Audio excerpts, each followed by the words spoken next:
Hello, my name is Brianna, and I usually on social media will say Bri or Bri-Bri, just in case so you know that it's the same person. I'm just gonna do a quick intro because I really would like to start doing more videos on these topics that I'm about to tell you. um, and on the Blind Eye page, which is where I'm hoping to post this, we talk a lot about abuse and leaders abusing people, and we have like quite a wide range of abuse posts or healing posts and things like that, but to really get to like the meat and potatoes of it, I believe that we should really be opening up the conversations of leadership and of churches, religion, schools, and all those things that we kind of had to fight against as adults, coming forward about our abuse. We kind of had to, not fight necessarily, but we really had to explain a lot of what we went through, why did it hurt us so bad, and we really had to explain what happened behind closed doors that not everyone knew about, not everyone realized, because let's face it, in every school, every church, every doctor's office, everywhere could potentially be, and I'm just saying could potentially be, that one bad guy or that one bad lady that is taking advantage of the system that they're in, taking advantage of the office that they're in, taking advantage of the authority spot that they have. We see it in politicians, and we see it in high corporate jobs. So it unfortunately is everywhere, and it's not just the independent fundamental Baptist churches that are struggling with those fine lines of being an authority figure and then taking advantage of that authority. So, like I said, it's just a quick intro video. I'm not gonna get to too much of the detail. I just kind of want to let you know I really would like to dive into this kind of stuff when I have time to talk about it. And I am not a professional. I'm not a counselor. I'm not like, I don't know. I don't even know what profession this would be to talk about this stuff, but I'm not a professional. I am just a victim of a independent fundamental Baptist church that kind of went unchecked. And I would just really like to see, like, well, what can we do? Like, I'm kind of like, I want to fix things. I don't want to just sit there and tell you, hey, you can heal. Like, I want to say that too, but I also want to think like, okay, what can we do? What is the plan for future parents that want to go to a church? They want to feel that community. They want to be with people that are like-minded, and there shouldn't be anything wrong with that. If people can all gather at a bar and have drinks because they have something in common that they want to share, and they want to hang out, they want to laugh, they want to dance, they want to sing, then there should be no problem with people wanting to do those similar things, minus the drinking, in churches, and gather with people and feel safe with people, feel community with people. Because I believe if you look at churches more so like that, instead of like, each one of them is a cult, because I don't believe that's true. Not every church is a cult, but a lot of them tend to have very cultish behaviors.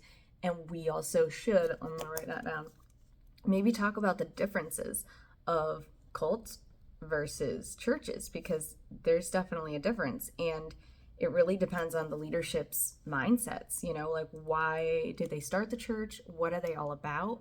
And the ones that you can't ask those questions are the ones that you better watch for all those red flags. The pastors that will not take the time of day to answer the sheeplings' questions, then, you should worry. And that's what my friend Ruth was just making a post about that. And I was kind of like, oh, I don't want to say like you're for sure in a cult about one of the posts, because I don't want to just stomp on all religious activity and say like it's all a cult, because it may not be. But some things to really watch out for are, if a pastor or leader, whatever you want to call the leader, can't answer any questions, and he cannot be questioned, period. You just have to follow along with everything he says. That is definitely a red flag. So I was glad that she brought that up. And so we should definitely talk about that in the future. I would like to talk about churches in general. I would like to talk about leaders in general and kind of what to watch out for as far as our personal experience. And that's mostly what we will be talking about. And I'm hoping the other girls can join in too and talk about it. But we want to talk about like the leadership roles that we witnessed, that we saw that could have maybe been different. And then churches and state, like church versus state, like we really had this wall and we did not want to involve the state at all, like the government, and we were always taught like the government should never like infringe on our religious beliefs, which cool, great. Like I would rather the government stay out of a lot of stuff, but the government and things associated with the government has actually got to do those deep dives and the deep studies into abuse and leadership and having shelters for women. And so they have a lot of resources that if churches could sort of somehow come like in the middle, like maybe if churches don't want to be involved with anything governmental, then they could come up with their own entities of helping women and children in abusive situations and men in situations. Little boys get hurt too. So if churches want to completely separate from the state, which fine, by all means, go for it, then I think that they should have some sort of plan for when things go badly, for when one of the leaders goes a little rogue and decides to abuse a bunch of kids. I think they should definitely still have to go to jail for that. But as far as the healing side of it, as far as the helping the victims, they shouldn't be victim shaming, and they shouldn't just hush it away or just send that pastor away to another church or the leader away. I know every religion has like a different name for their leaders, but in ours it's pastor, and so that's probably the term I'm going to use. And you can just insert whatever religious leader is your leader. But yeah, I just feel like churches should have their own maybe instructions for each of their circles of what to do in case XYZ happens, what to do if you suspect something happening. Because if you are really trying to be Christ-like and really trying to do better by people and show people the ways of the Bible and show people how to do good, it does not involve abusing children. So I feel like that shouldn't be something bad for a church to accept and try to help and prevent and things like that. Unless they have, bad motives, then of course they're not going to want that kind of planning and that awareness inside the church. They're going to want to be able to be the cult-like thing, and nope, everyone just does exactly what I say. Nobody can stand up to me. Everybody do what I say and look away. Have those blinders on, keep your blind eyes, and don't look at anything I'm doing wrong. Just keep following me, and that's scary. So the other things, let's see, we'll talk about all these things later. I'm hoping to like kind of have like maybe a short little series. And you can listen to me or not. You can scroll past me or delete me, whatever. Like, you don't have to listen to me. I'm just a parent now and a victim of abuse, and I just really would like to kind of open up these doors to just talk about, because I feel like they should definitely be talked about. And I'm sure they are talked about in certain circles, but not everybody gets to hear that stuff. Not everybody gets to kind of think outside the box, if you will, or think outside their specific religion, because they're taught one like singular way in this little cylinder where you just stay inside there and the outside world is scary and bad and you're not allowed to listen to anything outside our religion, and that's scary. So I would like to talk about what I've noticed my public school doing in my little town for my children. And they do have a lot of things that I really appreciate. And they're a public secular school in the real crazy world. And I'm just like always blown away, like, oh my gosh, they're doing this for them? Like, oh, I didn't think like a school would do this or that. And so I'll talk about that. I'll probably have like just a video about that stuff.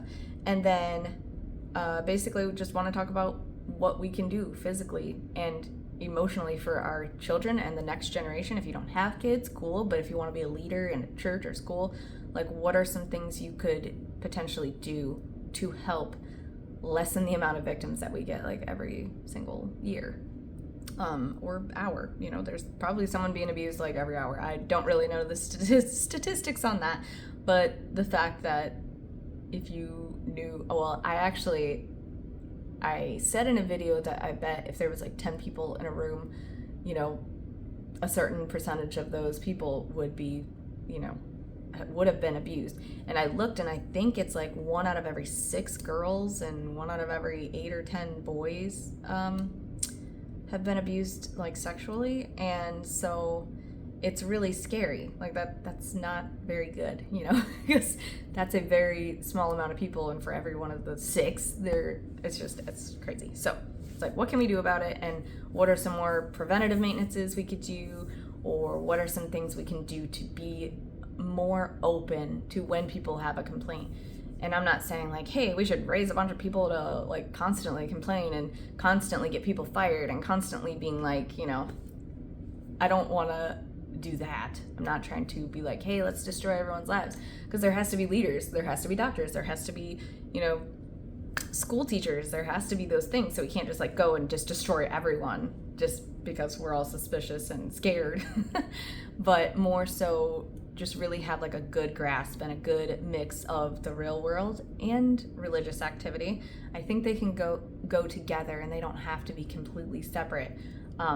Obviously, unless the government was just coming in and be like, no more Bibles and stuff like that, then I mean, that'd probably be a problem. But yeah, so this is just the opening, and I'm sorry, it's like 11 minutes already, which is why I was like, I won't get too, you know, deep into everything. Just kind of wanted to let you know what I would really like to bring up, and feel free to comment, ask questions, or just let me know your thoughts. You can tell me if you're like, no, absolutely not, church and state should be completely separate. Just let me know your feelings. I won't get offended. I really do want to just open up the conversation to whomever wants to listen. I really want to have a bigger community of like-minded people, but in a way that we can prevent bad things from happening, and in a way that we can kind of help bounce ideas off of each other and help the people in our own communities think about these things. And I'm hoping to sometime soon start reaching out to schools and churches about these things and about these topics, and see really what they are doing. Like, what in reality are the churches around me doing to prevent abuse and to stop abuse if they find out, and to get the help for the victims that they need. I want to really see what our church is doing behind closed doors, what our schools doing behind closed doors. And that might take a long time for me to try to like dig into all that, so don't hold me to it too hard, but I really would like to be able to do that. So anyways, have a great day, everyone. Until the next time.